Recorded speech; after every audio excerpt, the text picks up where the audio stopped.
What's going on, boys? You know those moments things are going a little too well, and you realize a part of you is about to get executed?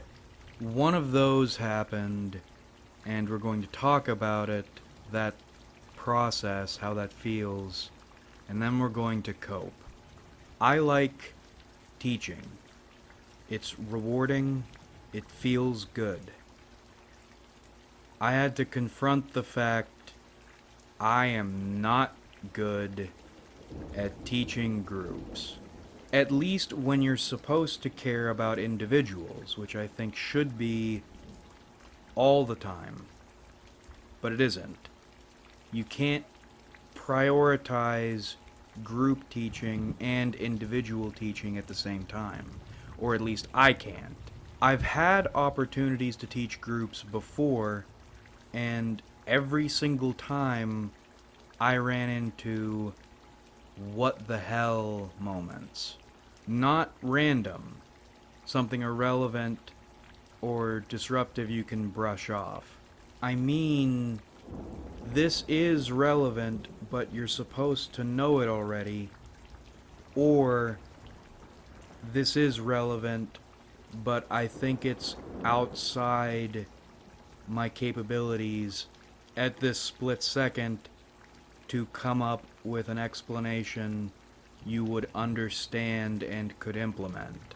And my instinct in those moments is to take the student aside, assess the problem, talk through it with them, and come up with a solution that would work best for them.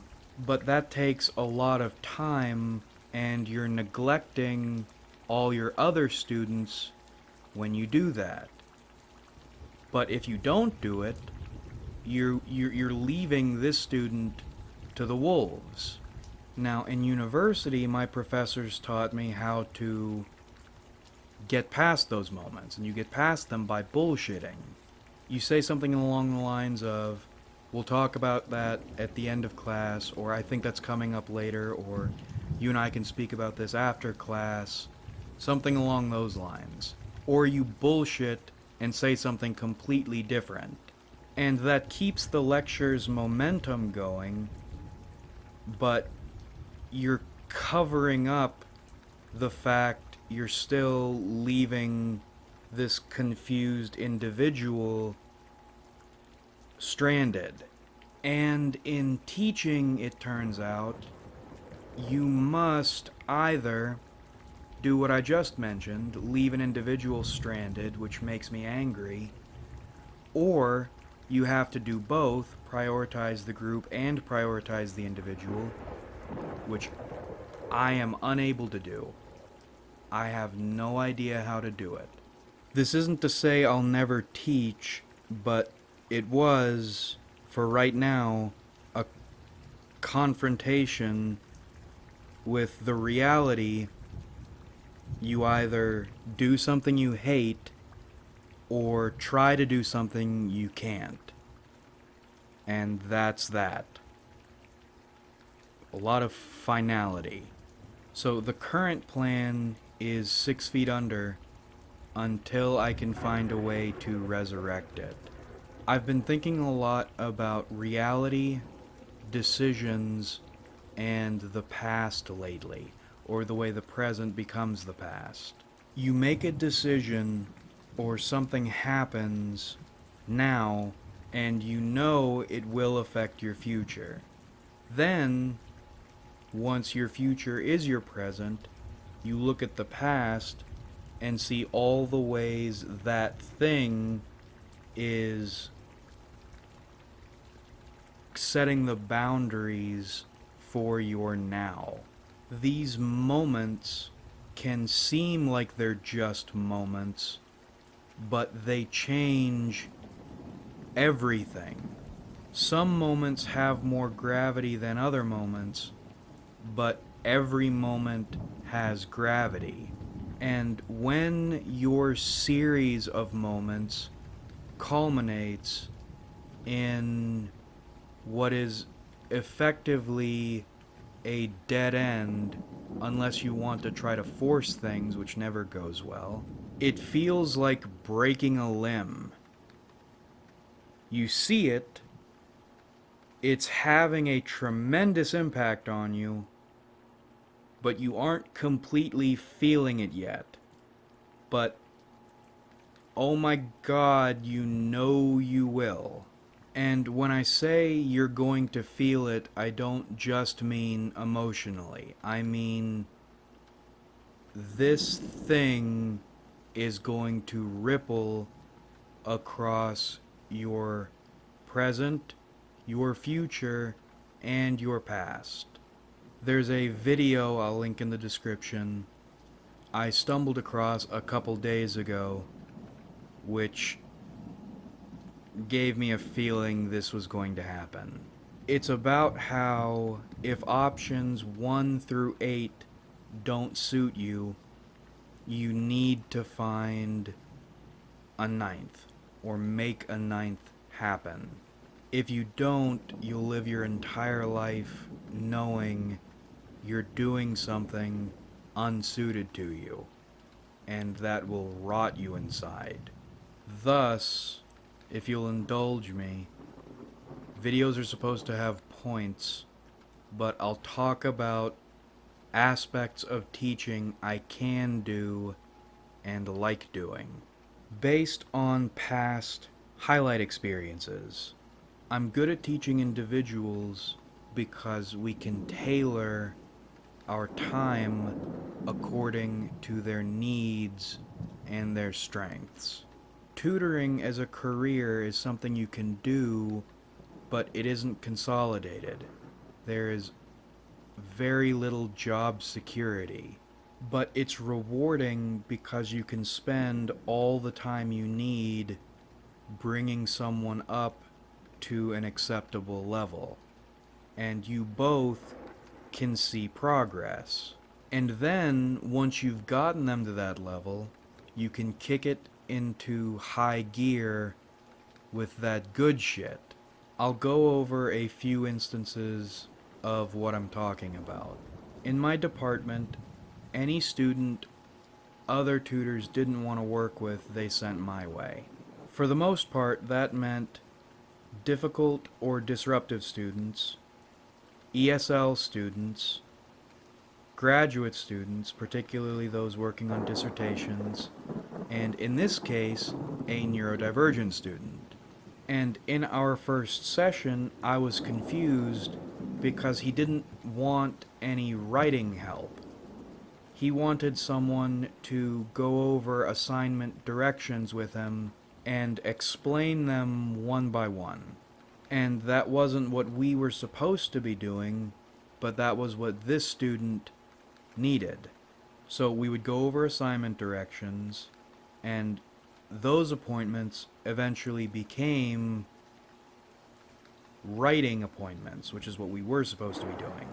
And we would still compare closely what he wrote against the directions, but we managed to get grammar, syntax, and then argumentation in there.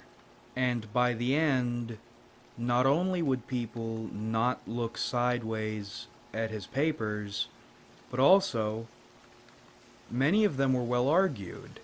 And all that started with clarifying and going over instructions. It was a whole ass anime saga, and one of my experiences tutoring I'm happiest about. Another one, working with a graduate student on her dissertation. First time she submits her dissertation, it gets rejected because of formatting and grammar. Not major stuff, just little APA formatting and surprisingly politics stuff. She was a black woman conducting a phenomenological study on the ways peer influence affects black male high school students' study habits and motivation to succeed.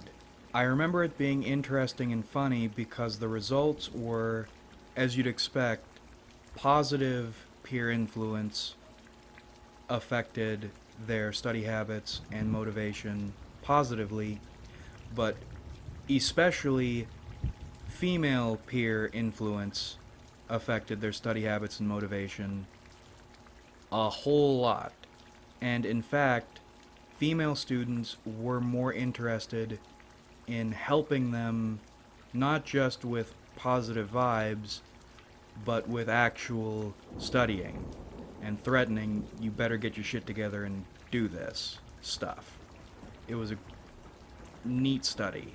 But alongside some APA issues, the panel, the review board, had issues with the way she discussed races. Not not anything as based or unbased as you might think, but phrasing, capitalization, that stuff. And they wouldn't tell her exactly what was wrong, just that something was wrong. And the editor, her first editor, gave her bad advice. So she came to us. And everyone gave her different advice on what to fix. And they ended up fucking up a whole lot of stuff. And tenses, that was the other thing.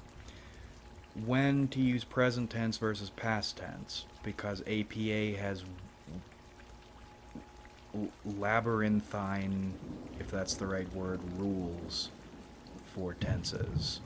And I remember during our first meeting, she was explaining the problem she was having, not just with her first editor, but with her past few tutors who all gave her bad advice, or not bad advice because we didn't know what was right or wrong at that point, but conflicting advice. So we looked it up. And she said, "You're allowed to look this up?" And I explained something clearly was wrong if everyone's advice conflicted so much. So let's look it up and ensure we know what we're talking about and we're giving you good advice and fixing things instead of making everything worse. And we spend a bit of time going through the APA manual and we figure out what was confusing everyone and what the exact right answers are, how you're supposed to use tenses. And again, APA's tenses are already weird. I didn't know they got that weird.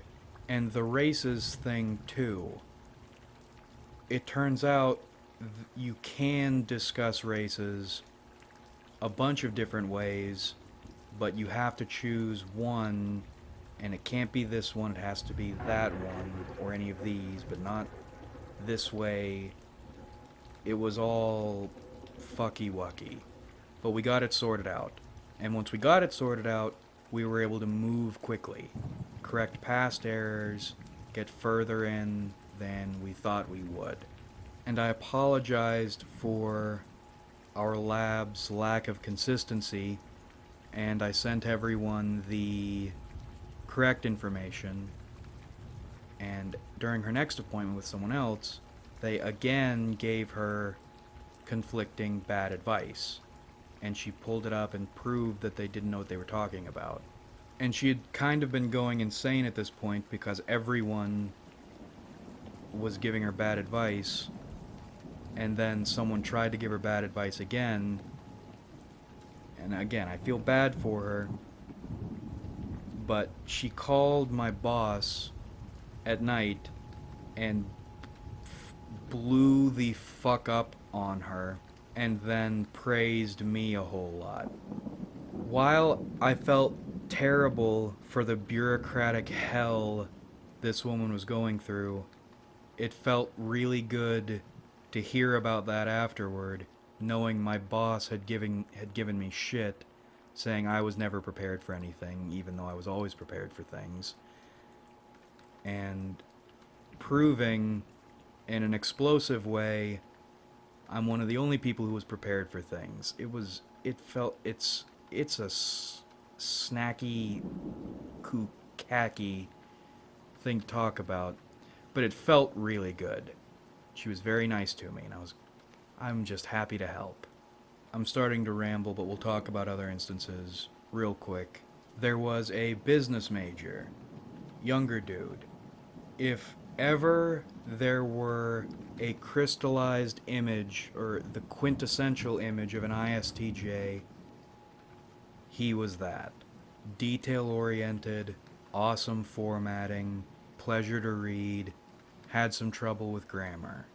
But after each session, each subsequent session, he actually learned everything we talked about.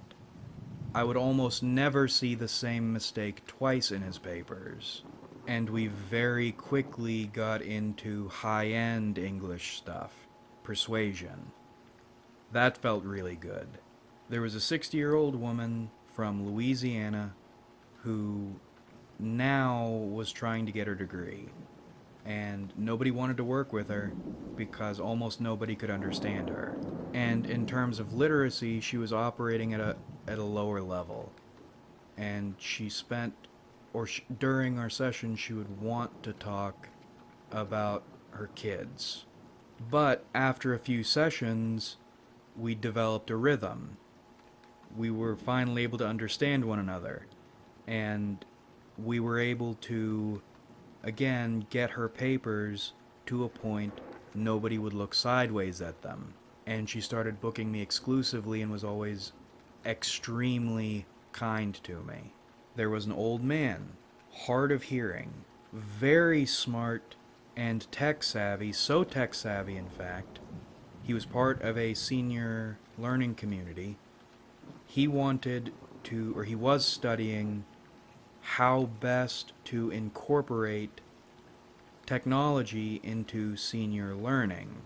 And he was studying how comfortable most seniors were with technology and trying to figure out ways either to help them learn or to make technology more accessible to them. And one of the most interesting aspects of his study was memory. I had no idea memory could be measured, and his paper was all about senior demographics, their education, their memory, and then their willingness or ability to use technology in their courses.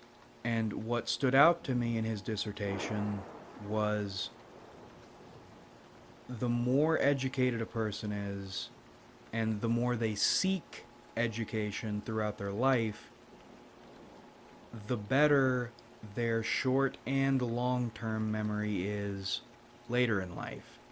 Which should be a no-shit thing, but it's really neat seeing it proven scientifically. But in an attempt to take a technological shortcut to good grammar, he fed his entire dissertation into Grammarly, which screwed everything up. And our sessions were all about fixing those errors Grammarly caused and catching errors Grammarly didn't catch. Super pleasant, fascinating old man with an awesome dissertation. All our work was getting it into a reviewable or passable state. And then I had a number of fiction students whom you have to teach in a completely different way. But what was so rewarding about that and neat about that was each of them had different strengths. And there was this one girl who wrote a story about a girl who paints a wall because her boyfriend sucks and the boyfriend feels guilty. The whole story is from his perspective. And it's flowery, it's dramatic, it's extremely heavy-handed. But as I'm reading and editing, I'm finding it is compelling. And for me, that was a neat, rewarding experience because it was the first time I was able to say with conviction, this story is going to alienate a lot of readers. And you need to know that if you're going to try to get published, but you should stick with it. because you have something here, and then facilitating her improving her writing even further in a direction I initially thought wouldn't work at all. I could go on, but to summarize, tutoring is fun and rewarding because you get to help individuals with what they need, then help them play to their strengths. As always, everything comes back to righteousness. I think this video's point is you know in your gut what you are alive to do. And maybe when you hit a dead end, that is the universe telling you or saving you from something you are alive not to do. Because if you were to do that and force it, either trying to do something you can't or doing something that would hurt you inside, you'd be miserable and you'd regret it for the rest of your life. Ripples, past, present, future, all knocking against each other. Then again, I have no idea, and I am coping by talking about things I like. But that about rippity wraps this one up. I hope you enjoyed watching, because I certainly enjoyed making it. Whew. What a ramble. I am exhausted. Like if you enjoyed, because it helps me out a lot. Subscribe if you haven't, because we do this shit sometimes. And comment your thoughts, because I love hearing from you. When did you hit a major roadblock, and what was it? Or not a roadblock, a dead end. And how did you cope? Did you make a video talking about something different? And thinking about purple prose? Let me know. Thanks again for watching, everybody. Really, we have a lot of fun on this channel. So much fun, in fact. You can drink a Monster energy drink, and it'll taste like fun.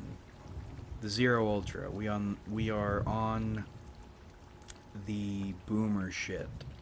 But it tastes good, and it's good for memes, and that's what's fun. That's how much we have on this channel, and I look forward to doing this with you guys again in the future.